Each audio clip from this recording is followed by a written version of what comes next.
Miglė, tai eina pasaulio pabaiga. Nebūtinai viskas turi baigtis blogai. Tu jis sakė, kad galėsi atvažiuoti.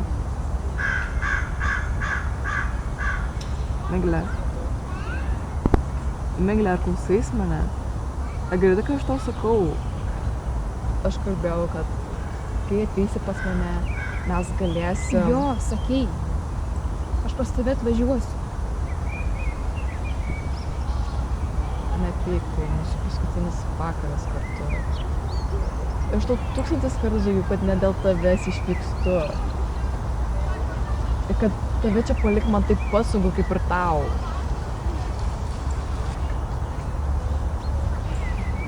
Tai kas man nutiks, kol manęs ten bus. Ir jei dar manęs neapkesi, aš tau sapnuosiu. Tikrai sapnuosiu. Ir kiekvieną sapną aš tau sakysiu, kokia tu gera, ištikima draugė. Ir taip pat paminėsiu, kad nesurišiu taip plaukų. Nes jau keliai tau.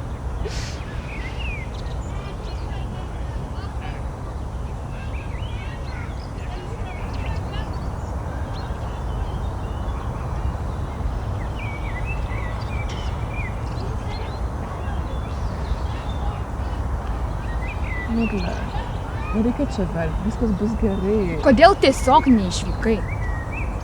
Kodėl vieną dieną nedingai iš mano gyvenimo? Iš viso, kodėl mes čia kalbam?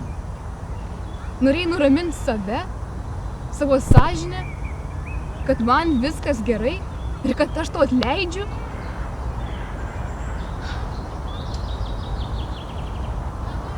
Sudie, brangi saulė. Kam tau to Olandija? Net kalbos dar nepramokai.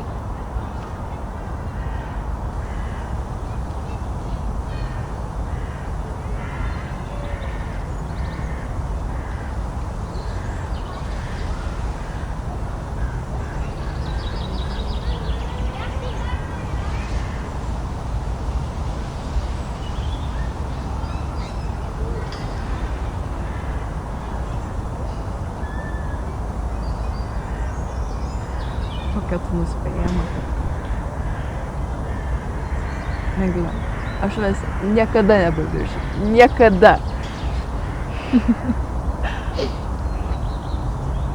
Ne, to tikrai nebus. Už kelių mėnesių, kai bus vasaros atostogos, mes susitaupysim pinigų ir nupirksim tau bilietą į Olandiją. Į Olandiją. Tu atskrysi pas mane lėktuvu. Miglė, ar tu susivaizduoji save lėktuve? Tu bijosi ir skambinsi man, klausdama, ar tai tikrai gera idėja, o aš tau nuraminsiu ir mes susitiksim. Ir važiuosim su mano mamos baltais dviračiais per žalias pievas. Miglė, čia bus nuostabu ir mes svajojam apie tai. Ar tu įsivaizduoji? Bus nuostabu. Bus taip fainai, aš taip laukiu.